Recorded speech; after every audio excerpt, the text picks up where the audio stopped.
Assalamualaikum warahmatullahi wabarakatuh. Halo guys, halo semuanya.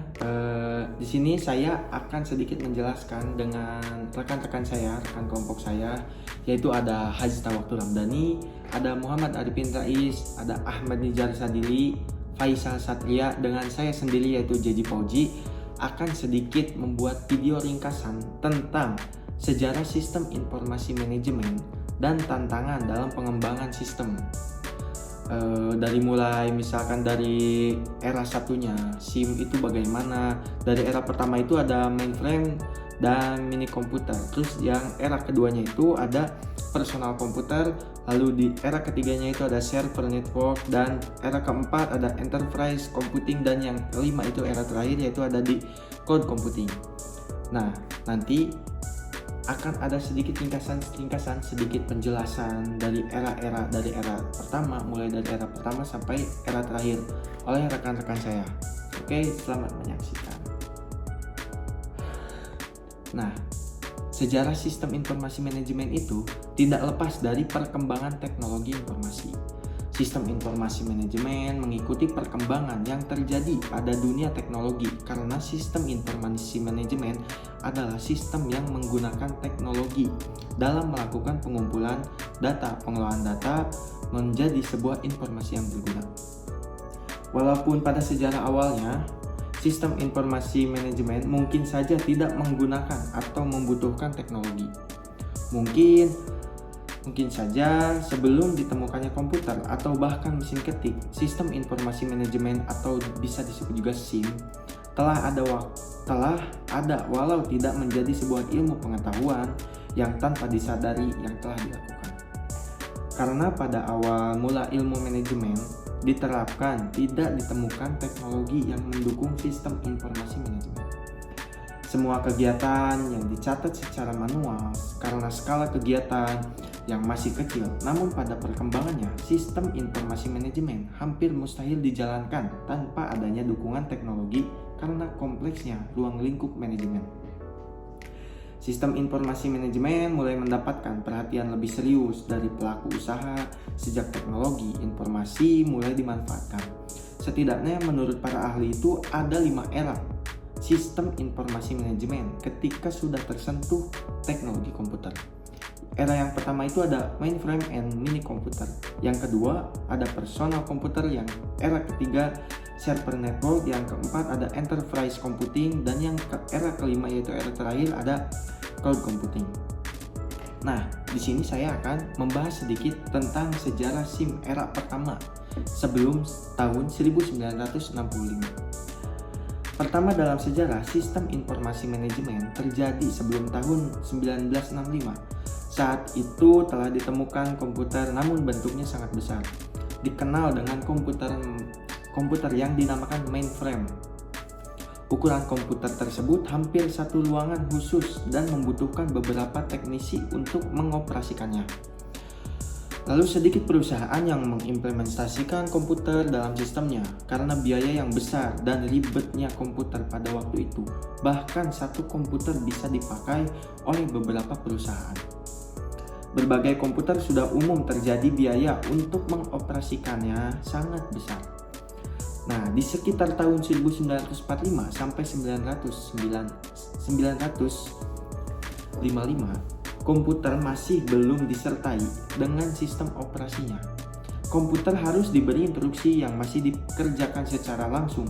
Sistem informasi manajemen berbasis komputer masih belum meluas penggunanya.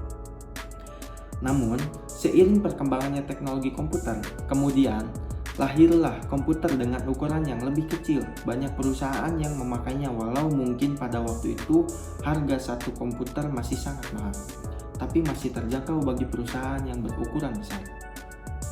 Tapi jangan dibayangkan, komputer yang telah berukuran lebih kecil tersebut memiliki kemampuan yang sama dengan komputer sekarang.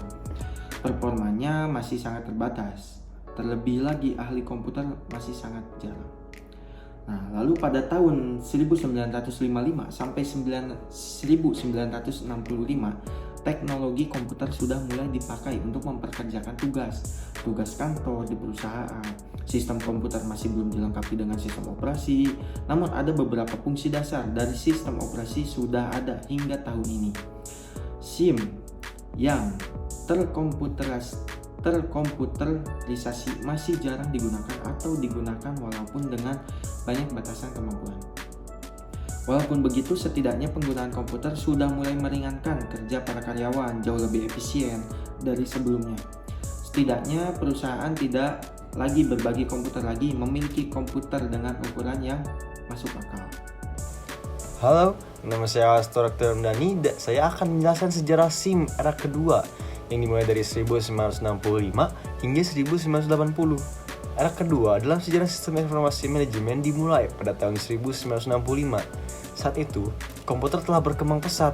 Dari sisi performa, harganya jauh lebih terjangkau.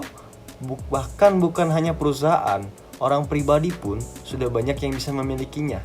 Kemampuan komputer sudah semakin meningkat dengan ditemukannya microprosesor pada komputer. Aplikasi perangkat lunak seperti software mulai bermunculan. Sumber daya manusia yang ahli di bidang komputer mulai merata. Sistem informasi manajemen mulai banyak dilirik perusahaan. Karyawan perusahaan sudah banyak yang bisa mengoperasikan komputer dan aplikasinya. Di masa ini, komputer telah bisa mengerjakan beberapa pekerjaan sekaligus dan diakses secara simultan. Adanya memori pada yang bisa dipartisi atau dibagi memudahkan beberapa pekerjaan kantor dalam menyimpan dan memproses data. Yang ketiga, sejarah SIM era ketiga. Dimulai pada tahun 1980 hingga 1990. Sejarah informasi sistem manajemen yang terkomputerisasi di era ketiga mungkin terjadi sekitar tahun 1980-an hingga awal tahun 1990-an.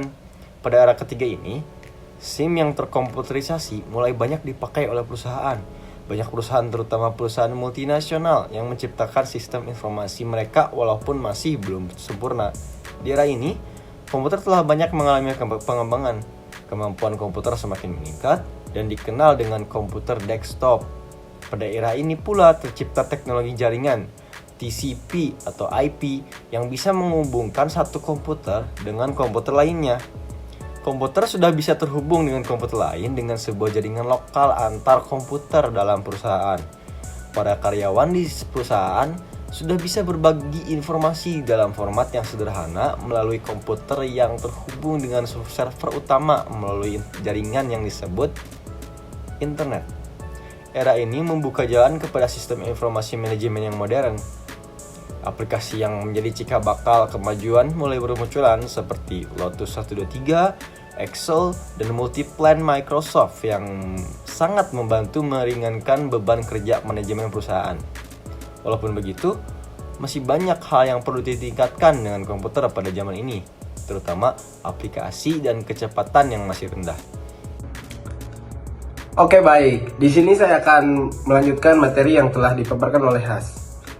Sejarah SIM era keempat pada tahun 1990 sampai pada tahun 2000. Pada era keempat adalah penyempurnaan teknologi di era ketiga.